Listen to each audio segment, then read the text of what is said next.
All right, Adam, we're live. We're live. How are things in Arizona? Good, good. It's cooling down a little bit here, thankfully. So, better weather on the horizon for us. It's like the opposite of most places. So, yep, looking Yeah. forward to cooler weather here coming soon. Yeah, there was a tropical storm or some sort of storm coming by here in South Carolina, and it cooled down. And it was kind of nice because it's been a very hot summer, although I enjoy the hot weather. And Arizona is one of those places, it's one of the few places I haven't been. I need to get out there. You could do a lot of things in one trip. You could go Grand Canyon. You could go play some golf. There's a lot of things you can do here, especially on vacation. So, Yeah, I used to be a very avid golfer. Man, I used to play like five days a week and practice a lot. And I haven't played in years. I when I moved down here, I had a few guys in my neighborhood I would play with, and they moved away and did different things. And I started playing with my dad, and I joined his league. I was the youngest one by far, 'cause- but they would get these cheap rates. We would play all the great golf courses around Myrtle Beach, and my father just got too old to get around. He just couldn't see the ball. And then he got LASIK surgery and sees better than me. And so he could see the ball again, but then his legs started giving out on him and he just can't get around. So without having him to play with and no one else, I just really haven't played in like 7 years now. So I kind of miss it, but it takes up a lot of time. So yeah. Yeah, it's a big commitment when you go play golf. It's coming. I used to play with my dad a lot too, and we used to play in a tournament every March, a scramble tournament at his course.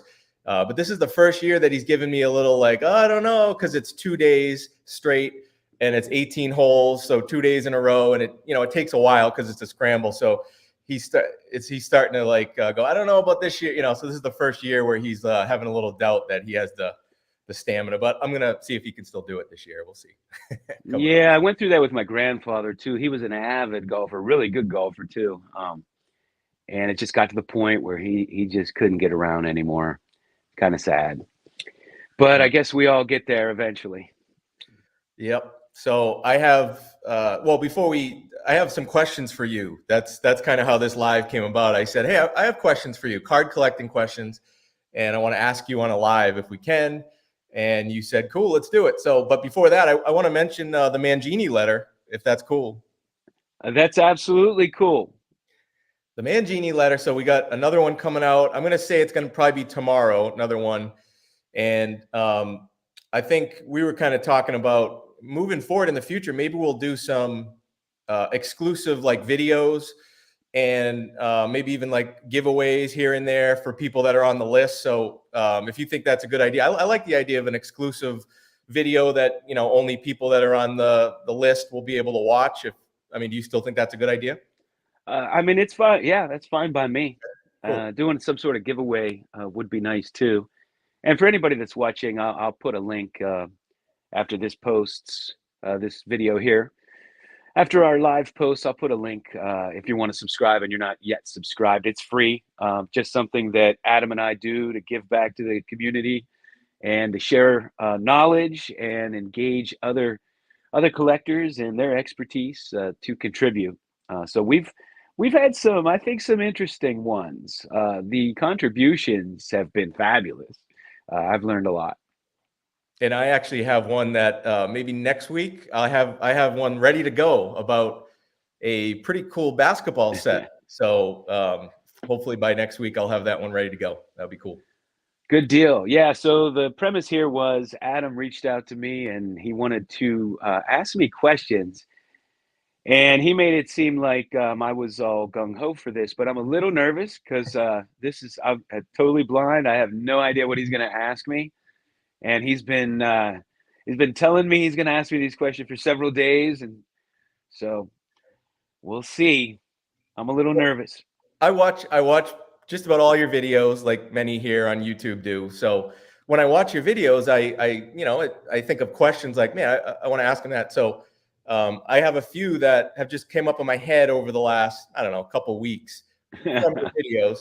And I consider you one of the collectors that, I admire the most on YouTube as far as just, I mean, the extent of your collection. I keep getting amazed at it. I mean, last week, for example, out of the blue, you did a video where you pull out football cards, and he's throwing out Tom Brady rookie cards. Oh yeah, I got these Tom Brady rookie cards. I got this, and I'm just looking at that, like, holy, like I didn't know you had all of these cards. I mean, I knew you had a lot of cards, but man, you got everything, almost everything. That was just a tiny fraction of my more modern football cards, actually. Yeah, I So have. I collect everything. I show the vintage stuff and the more obscure stuff because I think that's what people don't know about, right? Like I just have to be a little honest here, and this is not knocking anybody or I just being real. Uh, it's like on YouTube lately. It's gotten mundane. I've been collecting for so many decades, and I've seen every Topps card, right? And it gets it's just not as exciting to look at the same Topps cards over and over and over again. So I don't feel like I want to show those over and over and over again. Everybody's showing them. So I try to show things that collectors may not be familiar with, give some background, try to educate. So I don't show a lot of my more modern cards and the cards that everybody knows about because and I could be wrong. I'm sure there are people that are interested, and I'm sure there are people that may not have seen those kinds of cards before. But to me, it's like not as exciting as showing some obscure set that has a cool history or some cool player you may have never heard of that did something outstanding, that kind of thing. well, and that's a big part of the Mangini letter is we like to highlight cards or sets or players that might not be known by everyone or the majority. So I agree. I think that makes great content. But when I was when I was watching that video and a few others, and you're just showing card after card after card, I started to think, like, do you have a lot of duplicates? I mean, I just saw an episode. I think it was Sports Card Live, maybe with Jeremy Lee, and it was on consolidation. Now, I know you're not into consolidation, right? As far as I know, it's the opposite of consolidation. That expansion. That's what I would put you in that category. But do you ever sell duplicates? Do you have a lot of duplicates now that you would consider selling or moving those so you could acquire other cards, or how do you operate in that capacity? I would think you have to have some duplicates, right? Yes, but very few. Of all my cards, I have very few. So back in the early 2000s, when I took all my cards out of storage for the first time and got back in a heavy way, I had so many doubles from my childhood. For instance, I had 9 Ricky Henderson rookie cards. So what I would do, and I didn't have a whole lot of money to spend on cards at the time, is I sold off all my doubles. I was of the opinion that I only needed one card, and if I had doubles, I would sell it. And to be honest with you, part of my stress level was trying to figure out which one to sell and which one to keep. And when I got back in 2014, I did the same thing. I would have doubles and I would look at them. I would have two and I couldn't, like I had two 1976 Willie Stargills, I remember, and I couldn't figure out which one I wanted to sell because they both looked equal condition to me. They both looked equally good. So for a couple of years, I joined PSA's membership. I joined them and you got like 15 free submissions or 16, something like that. And so what I would do is I would go through and take the doubles and I would send them to PSA and keep the higher graded one and sell the lower graded one. Well, it was funny because with the Willie Stargills, they both got an 8. So I wasn't the only one that couldn't tell them apart. Apparently PSA couldn't tell them apart either because I feel like I'm a really good card grader. And so then I remember I had a Doc Ellis in a 7 that I bought, but I also had a raw one from my childhood. So when I got to 7, I was comparing it to the raw one that I had, and I'm like, this raw one looks at least as good as this, So I sent it in with one of my submissions, and I got an 8. So I was on point with that one too. So I kept the 8, sold the 7. So that's what I would do, and that's a great way to fund, fund new cards. However, Pepino man, I always credit him because he made a video and he made a statement. Actually, I think it was on a live with me and Lou Rock, and he made the statement that when it comes to vintage, there's no such thing as doubles, because each vintage card looks different. It has some little nuance. Some might have the fisheye. Some are centered this way, sideways. Some are a little off center to the top. Some, the images are different. Sometimes it's darker ink. Sometimes it's very light. And it was a good point. And so I kind of changed my stance on that. And I will keep doubles of vintage cards now. But I still have very few. Mostly I only have doubles of cards I really love. Like I have a bunch of Dave Parker rookie cards. I have a bunch of 1973 Roberto Clemente cards just because it's a card I love. I have a bunch of Lynn Swann rookie cards because he's my favorite football player. So I do have doubles, but not nearly as many as you would think. And I do have a whole box of cards, and I have a display up there that are doubles and maybe lower graded versions. Like I have higher graded versions, but they're such great looking cards, and I love the way they look that I can't part with them. So I keep them in a secondary collection. I have a secondary collection just for the extra cards that I really like, but might not be as high grade. Love it. Well, it's funny because again, I had a few questions for you here, and the one I'm going to ask now, you just led into it perfectly. So as you know, I love graded cards. I love slabs. I'm not afraid to admit it. I've said it before.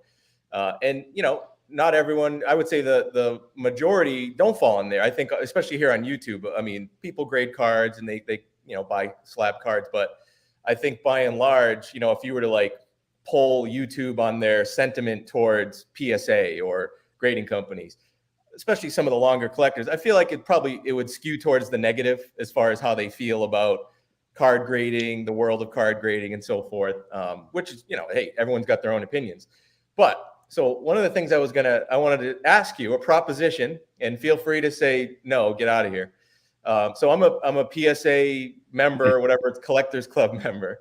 Yeah. So I pay whatever, $99 a year, and I can submit cards with them, and prices have come down a lot. One of the things that I did with Dylan a couple times already is we did a joint submission to PSA. And now I know you've said you haven't sent a card into PSA either ever or for a long, long time.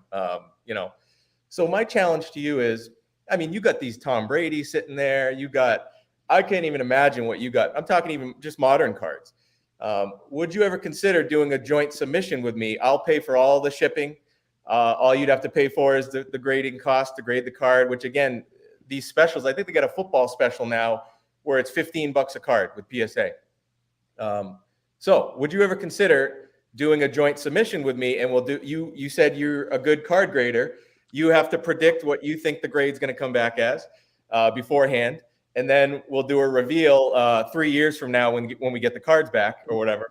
We'll do a reveal to see how close you came to predicting the grade. Maybe you do 5 cards. I might do 5. You do 5. Just a thought. You feel free to shoot it down, but I wanted to throw it out there. I think. Okay. First of all, I'm a really good card grader with vintage cards, cardboard cards. These modern ones, they all look like 9s and 10s to me for the most part. I mean, unless they have an obvious flaw. Fair. My Bowman Tom Brady, if it didn't get a 10, I would be shocked. Like I pulled it out of the pack myself. It's perfect. But I don't know, Adam. I mean, maybe a few, but number one, if I send cards in for grading, which I haven't done in years, like I said, the last ones I did, I think were from the PSA Club, which I don't think I've been a member since 2017, maybe 16, somewhere in there. And I mostly got my membership for the magazine. Their magazine's fantastic, but I love it. I no longer wanted to get that either because they only show cards, like even if it's from 1909 in 9s and 10s, and it just annoys me. It's a false perception of what you can collect. Right. But if I was to send in, I would send to SGC. I wouldn't want to send to PSA. Okay. We could do that. And here's the thing. here's the thing. I have always felt like that was a money grab. And you know, if for me to send in all my cards to PSA, I would be giving PSA $1 million. And Well, I'm no, just not willing to give them all my no money. one said. I'm not saying you should send all your cards in. I'm just No, I saying. know you're saying a Why? few. Um, I wanted to go back to something that you said leading into this, that you said that you don't think most collectors agree with you on grading. I have to disagree with that. I think most collectors today are into grading and want all their cards graded. Well, I I know. was saying on YouTube. I'm saying the Oh, YouTube. on YouTube, I still would say most. I don't think that that was the case a few years ago. But now, man, I think there's more collectors that wouldn't own a card that wasn't in the slab than there are collectors like me who don't care. Like I collect cards. You have Jake Legends Never Die who cracks them out of cases. He Yeah. wants them all raw. Yep. You have some people that have they put sets together in binders and they don't want them in there, and I've seen them crack them out. But I think you know, it has come to the point where um, nobody trusts anything that's not in the slab, even if you can't trust what's in the slab, you know? And I think when you hear people complain, it's about the grades they get. They still want it in the slab. I mean, they will go on here and do a rant video of how PSA sucks. And then next week they're doing another submission. And I know there are a lot of people that they think that's the only way to protect a card. So they do it for the protection. And nowadays, it's the only way to sell a card. You know, I mean, people were of the opinion that if it's raw, I'm only going to pay a PSA 1 price. And so if you want to sell a card, PSA has made it, you know, guaranteed that they have to get the money before you can sell a card. You have to send PSA money. That's just the way it Okay, is. an example, your Bowman Tom Brady rookie card that you referenced. Now Right. it's ungraded, right? So what's your plan? I mean, is your plan when you get older to grade your cards, to leave for your whoever's going to inherit your cards, or are you just going to say, hey, it's up to you what you want to do with it, or do you have a plan on that? Yeah, I have a plan. I haven't inherited a penny from anybody, so whoever inherits it can deal with it. There you go. I'm not spending my entire retirement money to give it to PSA right before I die. I didn't work all my life to do that. Gotcha. You know what? I know there are enough large dealers out there who know what I have and how long I've had them, and you know that I think I could probably move the entire collection pretty quickly. Oh, no question. But what they're going to do is they're going to say, hey, that Tom Brady, that'll probably grade a 6 or 7. So we're going to give you $500 for it. Where if it graded a 10, it might be 10,000. Let me ask you something. You don't think these big dealers like Kit Young or with drawing a blank on his name, investor collector, dealer, investor in that order guy. Yeah. You don't think he can grade as good as PSA? No, you don't. These guys can. They're better than most of these young graders they pull off the streets. Believe me. I understand that, but what I'm saying is, if you're selling your collection, they're not gonna give you a price that they think it's gonna grade at, right? I don't care. I'll be dead. Fair. That's it. Oh, that answers the question. All right. I might even bury them with me, but quite honestly, you know, my dream is to have a museum, and that will be my legacy, and nobody will ever own them. I love that. I love that. I love I mean, you already have a museum in that room there, and like Dylan, he's building upon his museum in his room there. But to actually open like you're talking about a real museum, I mean, for me, that's so cool. I think I mean, I want that to be my legacy. I have reached out to one major collector who I trust very well, and my wife has his number, and he has agreed. I asked him that he would work with my wife or whoever would inherit these. If I don't have a museum to you know, before I die, to take care of that. And if I do, then that will be my legacy. I want it to benefit underprivileged children. So that would be kind of like my dream for a nonprofit. For you know, the thing is if I sell these cards, they're gone, right? You take the money, somebody's going to go buy themselves a Tesla or something. But that is something that keeps bringing in money, right? It's like if you buy a house and you sell it, you make that money. But if you have a house and you rent it out for the next 100 years, you have that money coming in continuously. So that's the thought. We'll see what happens. But that's my plan. How you have to give an estimate now? What percentage are you there from collecting one vintage card from every baseball card set? 60%, 50%? What? If you had to estimate. Okay, so I'm getting to the point where I really need the checklist. Now you have some very obscure sets from the 1800s and from the early 1900s, and you have some regional issues. If I had to guess, the sets I don't have compared to the ones I have, I would have to guess that I am somewhere in the 70 to 80% range. Wow. Wow, that's There, awesome. the only there are some that are just going to be tough because they're expensive, right? And the ones that are, you know, the really obscure ones from the 1800s, which some of those are questionable if they're even cards or photos, right? So I have to make that determination. But some of them, there's like one exists. That's not a card that was distributed, so I automatically dismiss those. Like the Brooklyn Atlantic photo that somebody found um, from the 1860s or whatever. Like that's a photograph. It's not a baseball card. And there's only one. You know, it was in somebody's. Somebody had it from their ancestor who left it to them. So I have to rule things like that out.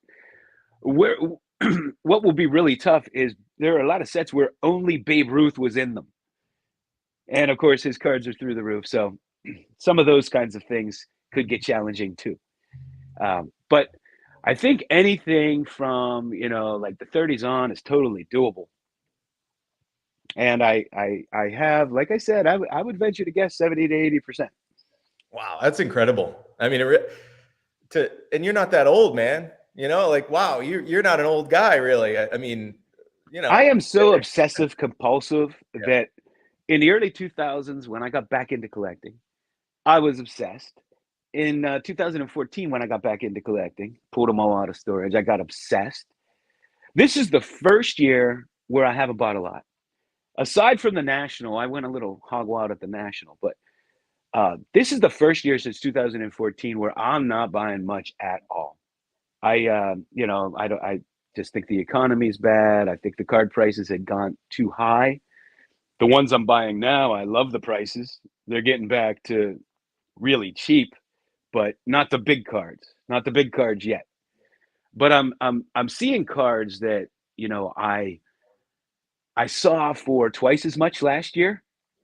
And so even though they came down, you would think I would be super eager to jump on them, but I think they might come down more, and then I'll feel stupid for overpaying. So, um, and the hobby, there's so much craziness in this hobby. It's been hijacked by a lot of bad actors and gone in a direction as a collector, as a purist, as somebody who cares about the hobby and the longevity of the hobby and the health of the hobby.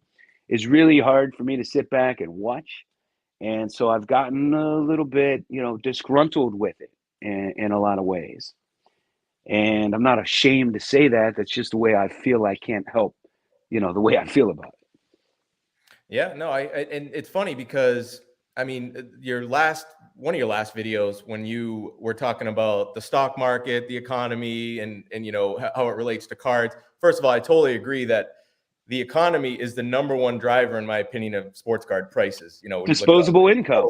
Disposable. That's the only thing that matters. Yes. That's the only thing that matters. Yep. I mean, if people feel good about things and they have extra money, they're going to buy more cards because I mean, it's sad in a way because the amount of buying that probably most of us were doing during the peak period, especially the new people that came in, they were buying so much in 2021 and even 2022. And they probably shouldn't have been, right? They should have probably held off, but now they probably should be buying more, right? Like if they felt like they had the money here's the thing. If you think it's like the stock market, they should be buying more. Sure. I don't think it's like the stock market. It's like how I've made money in the stock market over all my years is I love to buy great companies when the stock market's out of favor, when the company tripped up a little bit, like when Howard Schultz left Starbucks and it went to $7, I was like a kid in a candy store buying that. But when you're talking about cards, it's not a great American company who sells products and people always want them Right. and has to come back up. Cards don't have to come back up. So that's all investments have a certain ebb and flow and they have cycles. But when you're talking about cards, you can't compare them to the greatest American companies, the greatest companies that ever existed on planet Earth. True. You know what I mean? Like if you take your great companies, Walmart or name any great company, over time, they all go up. I think the S&P 500 index returns an average annual rate of 13% over any 20-year period. I don't know if you could say that about all collectibles or art or coins or stamps or comic books or whatever it is. They tend to have booms and busts, and then you have things that become very popular. I don't know, like McFarlane figures were very popular, starting lineup figures at one time. Beanie Babies, I don't even think you can give those away now. So, I don't think you can compare it to the stock market. It's not the same thing. Cards are not some company that generates income day in and day out. Right. That you're just buying when it's out of favor and it's nearly guaranteed to go back up, because so few of our great companies in America go bankrupt. And that's the only way you can lose all your money is if it actually goes bankrupt.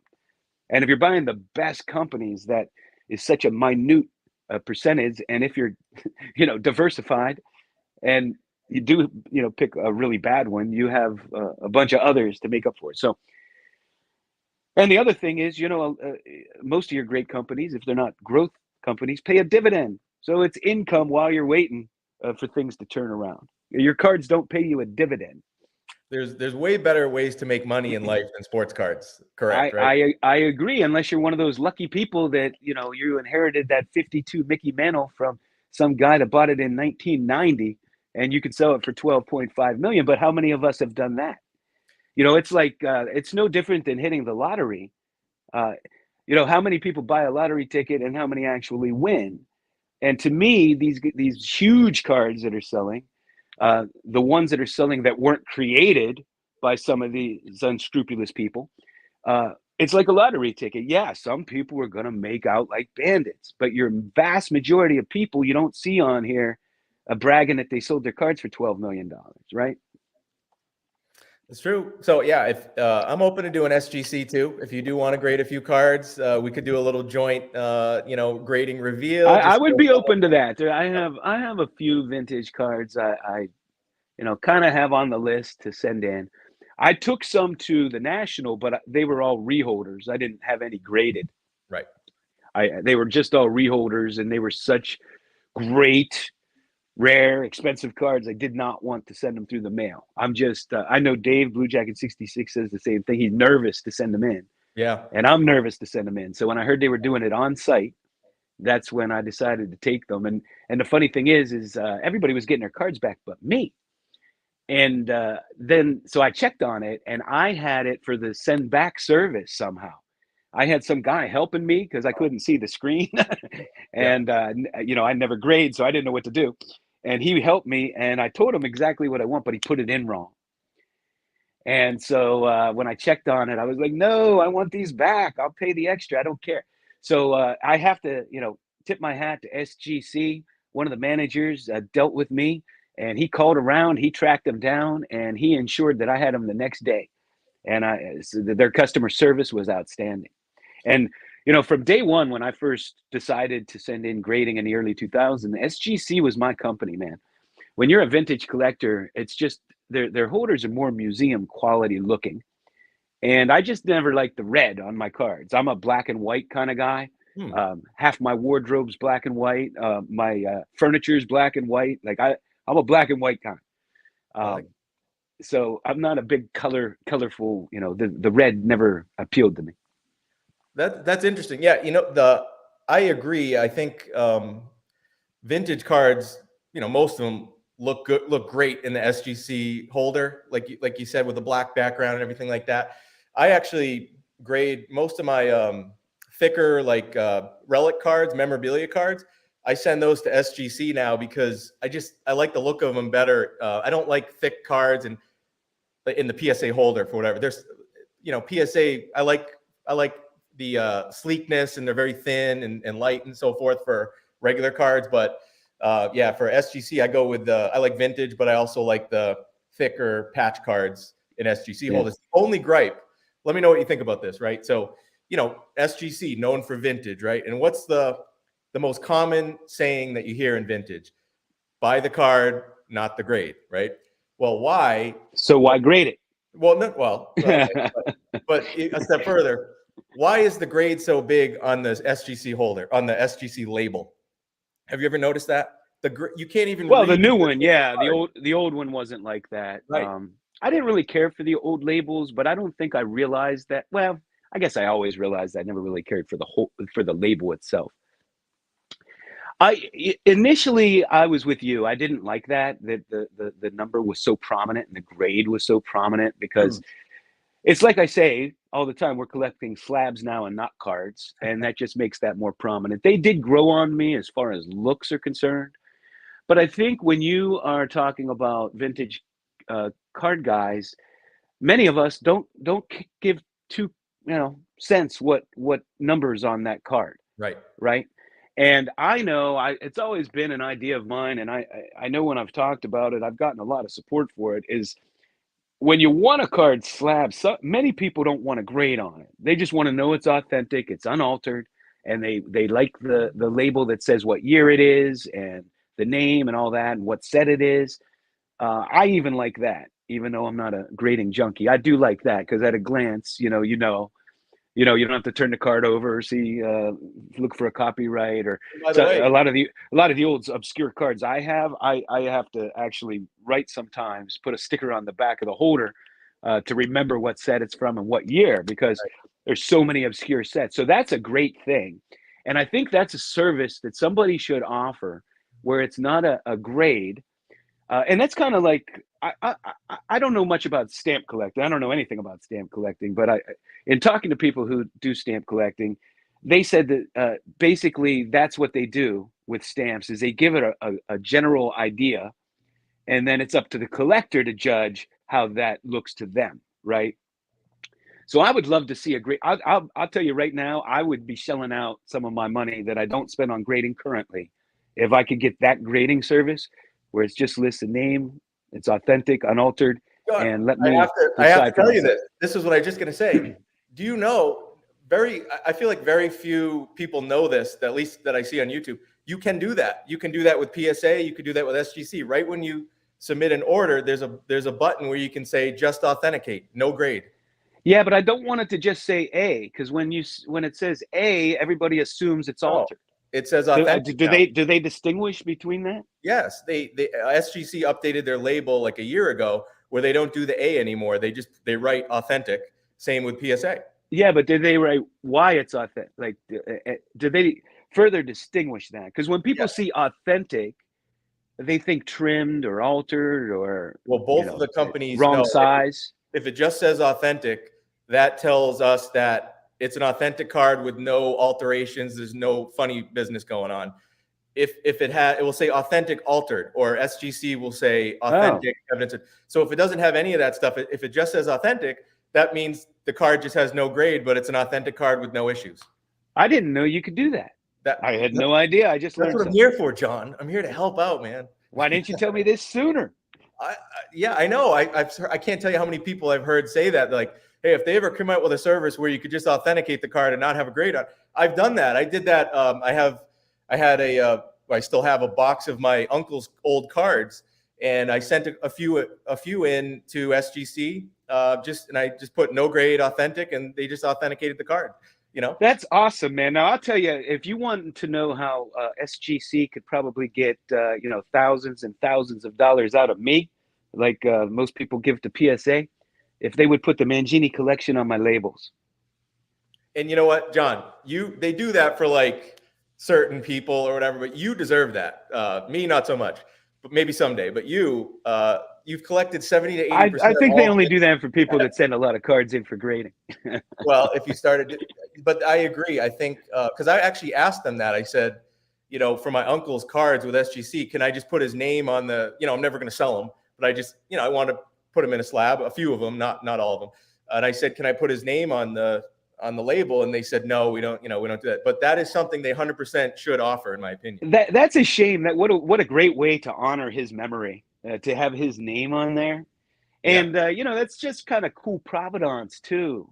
Should anybody else ever acquire those, or your children, or whoever, to know, you know, to honor him like that, that'd be cool. Yeah, and I've said that before. I think SGC, there's certain things they could do to become more of the collector's company, because they Yeah. have great sentiment, but they're just missing the boat on some of these things. That everything they're doing right now is to try to like get the modern crowd, the new cards. They're trying to, you know, fast turnaround time so the flippers will use them. But they I think they're overlooking their older audience maybe, or their more seasoned collector audience, who really is just trying to build a nice collection and not so, like you, not worried about selling them or anything like that, but they would like them displayed a certain way with a nice label, you know. So I think they could open up a more of a market there if they just put a little focus on it. Yeah, you know, there Done was is you awesome. remember the guy in Bronx Tale? I forget who played the mob boss. Oh, I ate at his restaurant in New York City. yeah, He had a restaurant in Midtown. I guess he has a series of them. I know who you're talking. But he He's had a saying. Yeah, he had a saying in that movie. The kid asked him, "Would you rather be feared or loved?" And he Chaz. said, "Yeah, Chaz." And Yes. he said feared. And I always disagreed with that. But it's interesting because that's how I view SGC and PSA. SGC, I believe, has a really loyal fan base, really loyal customer base, but they do it out of love. PSA has a very loyal customer base that they do it out of fear. Fear they're not going to get the top dollar when they sell. Fear because they're involved in set registry and they can't go anywhere else, or they can't include it in their set registry. You know, because they complain, but they still send them in. Yeah. Um, so I kind of view SGC as having a more, you know, like back to your point, the collectors kind of love them more, where Yep. PSA is more feared, like feared not to use them, right? But Or you have all these PSA slabs and you like the uniformity, and so you have to keep it that way at this point. You know, a lot of collectors are like that too. But if I'm at SGC, I'm whatever CEO or something like that, and I see I know this, right? Yeah, they think of us as like a collector's grading company. I'm going to double down on that, and I'm gonna do even more things to cater to that crowd, because I want to keep them with me and I want to build it. But I don't see them doing that. I know everyone calls, yeah, they're the collector's grading company, but like I'm looking at some of these comments, they charge the same amount of money to just put authentic on a card as they do to grade it. That's another example that maybe they should be lower just to authenticate it. They don't offer the custom labels. They, you know, things like they don't have a registry. A registry is for collectors, right? Like people that do the registry aren't investors for the most part. They're people that, you know, whether you like the registry idea or not, most of the guys who do it are collectors. They're building a collection on the registry, and SGC doesn't even have one of those. So those are some of the issues I have, and I just feel like, man, get to work. Let's go, guys. Yeah, probably most people that do the registry are collectors. However, I wouldn't say it's not an investment. Did you ever see an auction where somebody sells the highest registered Yeah. set of something? I've had people reach out to me. I've had people email me on the PSA registry asking if they could buy my whole Larry Bird PSA registry collection as a one big purchase. Yeah, I mean, you get visibility that way, and if you have the highest or second highest or third highest, I'm sure at auction it goes for a lot. But I hear you. You know, it's the thing is, you know, we all do what we want to do in the hobby. We do what we enjoy. I find it funny when everybody's always telling me collect what you like. It's like, well, what am I supposed to do? Collect what I hate? Like, of course I'm going to collect what I like. I say that too.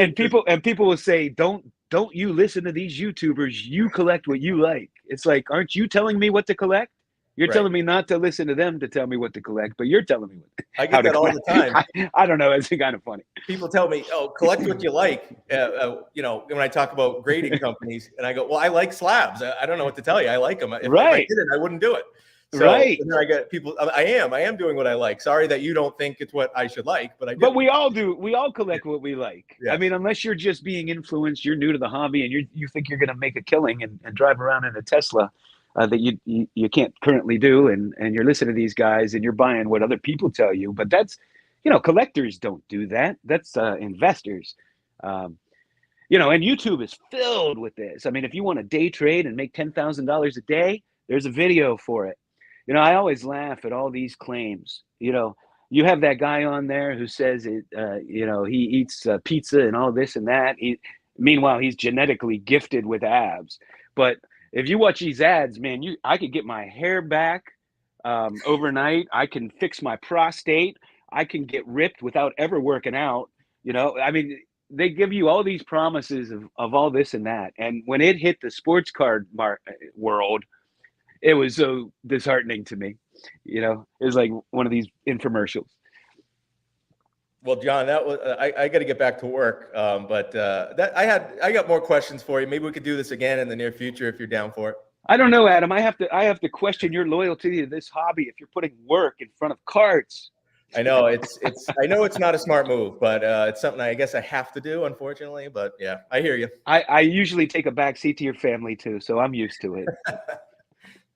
All right. Well, hey, you got some great comments here. I know we didn't really hit on any of them, but I don't even know if you can see them. But I appreciate all the comments people put in. That's cool. Okay, Adam. Thank you very much. Talk to you next time. All right. Thanks. See ya. Thanks, Bye. everybody, for joining.